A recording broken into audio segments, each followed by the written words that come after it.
Hello friends, இன்றைக்கி நம்ம திருக்கோஷ்டியூர் கோயிலை பற்றி தான் பார்க்க போகிறோம். திருக்கோஷ்டியூர் கோயில் எங்கே இருக்குதுன்னு பார்த்தீங்கன்னா சிவகங்கை மாவட்டத்தில் இருக்குது.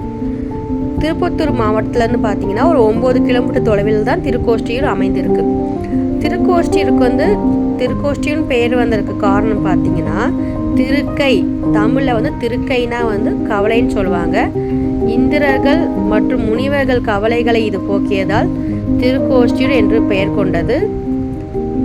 மற்றும் இது 108 திவ்ய தேசங்களில் ஒன்று. திவ்ய தேசம் என்றால் பெருமாள் கோயில் உலகம் ஃபுல்லாக நிறையா இருந்தாலும் குறிப்பிட்ட சில கோயில் தான் நம்ம போய் பெருமாள் கும்பிட்டா நமக்கு மோட்சம் கிடைக்கும்பாங்க. அப்படி 108 திவ்ய தேசத்தில் திருக்கோஷ்டியூர் பெருமாள் கோயிலும் ஒன்று. திருக்கோஷ்டியூர் இருக்கிற பெருமாள் கோயில், பெருமாள் நரசிம்மர் அவதாரம் எடுக்கிறதுக்கு முன்னாடியே இங்கே நரசிம்மர் அவதாரம் எடுத்து, அதுவும் உட்கார்ந்தபடி, நின்னபடி, அமர்ந்தபடி, படுத்தபடி 4 அமைப்பிலையும் காட்சி அளித்ததாக கூறப்படுகின்றது. திருக்கோஷ்டியூர் வேறு எதுக்கு ரொம்ப ரொம்ப பேர் போனது பார்த்தீங்கன்னா தீபம் ஏற்றுதல். மாசி மாதம் பார்த்தீங்கன்னா அங்கே பெரிய தெப்பம் இருக்கும். கோயிலுக்கு அருகில் கொஞ்சம் தள்ளி இருக்குது.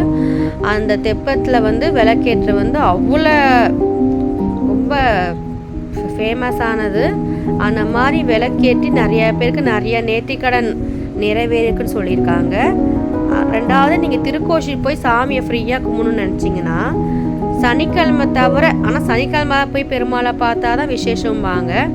சில பேர் சாமியை கொஞ்சம் பொறுமையாக நின்று கும்பிடணும்னு நினைப்பாங்க.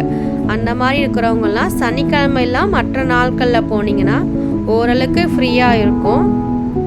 ஸோ கண்டிப்பாக போங்க. ரெண்டாவது அன்னைக்கு திருக்கோஷ்டியூரில் எல்லா தினங்கள்லையுமே அன்னதானம் நடைபெறுது. உங்களால் முடிஞ்சதை டொனேட் பண்ணுங்க. கண்டிப்பாக மக்களுக்கு யூஸ்ஃபுல்லாக இருக்கும்.